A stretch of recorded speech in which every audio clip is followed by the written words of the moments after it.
I am at odds with myself and my position in the universe. You see, I've been presenting myself on the internet with something of a hard exterior for most of the duration of my time online, and I can trace that back to a guide I saw in the mid-90s, a book that I can now clearly see was meant as satire, but that my teenage self saw as a handbook to life. You see, I just wanted to throw myself into any number of hacker nerd type roles, and I imagined my future would look like something like Dana Scully, or Katherine Hitchcock, or B'elanna Torres. So I approached this guide as a blueprint for how to live, rather than a satire about a stereotype. I needed to be ready to be a hacker in any situation, teen Aerin reasoned, so it would pay to know the hacker lifestyle and credo. One of the things I saw stressed over and over was how lawless the internet was, how people in the wild west of the net frontier needed to harden themselves to survive. Women especially needed to separate themselves from their emotional core to better thrive in this lawless landscape. There was no talk of how much women would shape the landscape of the internet unless it was in a negative way. The one small caveat was adult videos. Since the internet was made for it, allegedly, working women have always been on the bleeding edge of the technological frontier. Numerous services and technologies initially started in the adult-only world, only to be repurposed by family-friendly creators. All of this a long-form way of saying, as a teen on the internet, I was presented with two options if I wanted to exist on the internet and thrive there.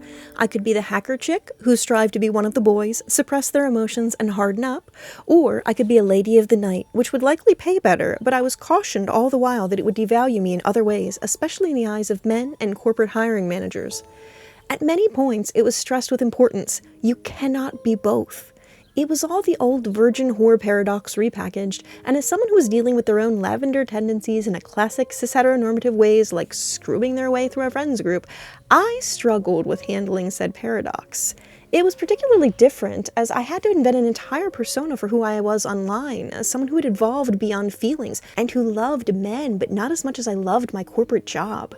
I would then spend much of my online career terrified that at any time the mask could slip, my persona revealed as an act, and I'd end up outed in many ways.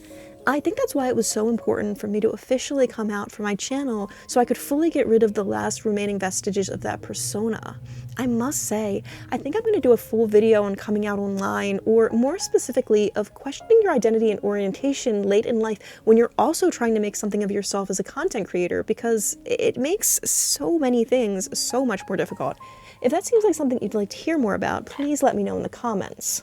But also, on a broader level, I am and always will be a soft person. I feel big feelings, and I've spent my whole life being told that's a bad thing. Instead of realizing how wonderful that is, I've instead spent my time fighting to make little of my emotions and deny them. But as I get older and more in touch with myself, I realize what a tremendous gift it is to be able to feel this strongly.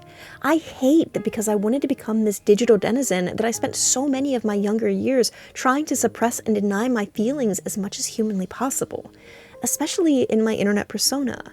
Heaven forbid I act like I like something too much, especially if it was something that the greater internet populace had termed as cringe. I'm honestly so glad that younger generations are beginning to take a more, hey, it's cool to love what you love attitude with one another. I don't ever think kids should have to get bullied for liking Star Trek or superheroes or dragons a little bit too much. I'm still going to do commentary content, especially when it comes to children on the internet who are being harmed. As someone who had to live that and can speak to what it can do to you, I think it's the only way that I can make good come from what happened to me.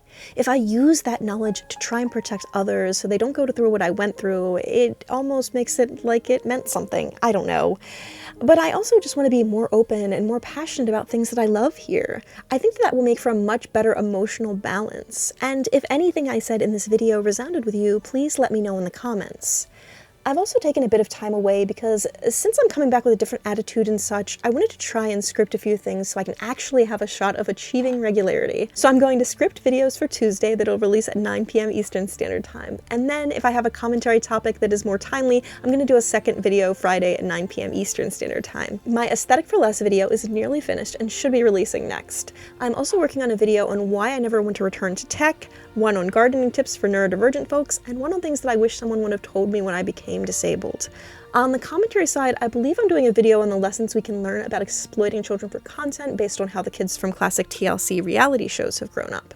Please let me know if any of those topics interest you so I can prioritize. And outside of videos, I'm also going to try and use the community tab and Instagram stories to communicate with y'all more. This is just something of a short video to get myself back in the swing of things, but if you like this video, please be sure to like, comment, and subscribe because it really does help me out a lot, and thank you very much for watching. Bye-bye.